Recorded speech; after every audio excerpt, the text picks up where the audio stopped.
शरद पवार मुंबई जिंकणार, 6पेक्षा अधिक जागा लढण्याचा निर्धार, मतदारसंघ देखील ठरले. राष्ट्रवादी काँग्रेसने दावा केलेल्या या काही विधानसभा मतदारसंघामध्ये सध्या महाविकास आघाडीतील विद्यमान आमदार आहेत. लोकसभेच्या अधिवेशनानंतर शरद पवार यांचा महाराष्ट्र दौरा होणार आहे.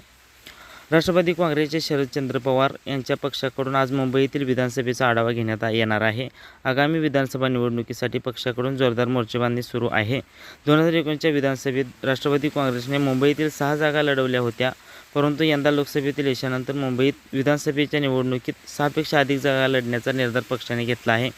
यंदा राष्ट्रवादी काँग्रेस शरदचंद्र पवार यांच्या पक्षाकडून मलबार हिल, भायखळा, विक्रोळी, सायन कोळीवाडा, अणुशक्तीनगर, कुर्ला, दिंडोशी, वर्सोवा, अंधेरी पश्चिम, दहिसर, घाटकोपर पूर्व, घाटकोपर पश्चिम आणि शिवाजीनगर, मानखुर्द या विधानसभा मतदारसंघामध्ये आपला उमेदवार उभा करण्याची शक्यता आहे.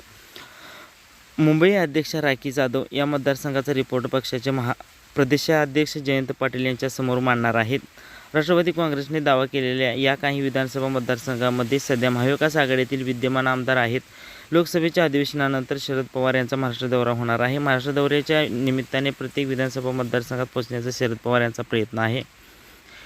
राष्ट्रवादी काँग्रेस पक्षाचे 100 जागा लढवण्याचा मानस व्यक्त केला आहे. या आठवड्यात महाविकास आघाडीची बैठक होऊन जागांची निश्चित होण्याची शक्यता आहे.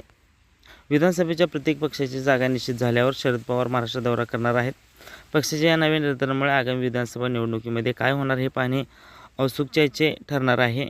राष्ट्रवादी काँग्रेस शरद पवार यांच्या नेतृत्वात मुंबईतील राजकारण गाजवणार असल्याची चर्चा आहे. SBP न्यूज मराठीला लाईक करा, शेअर करा, सबस्क्राईब करा.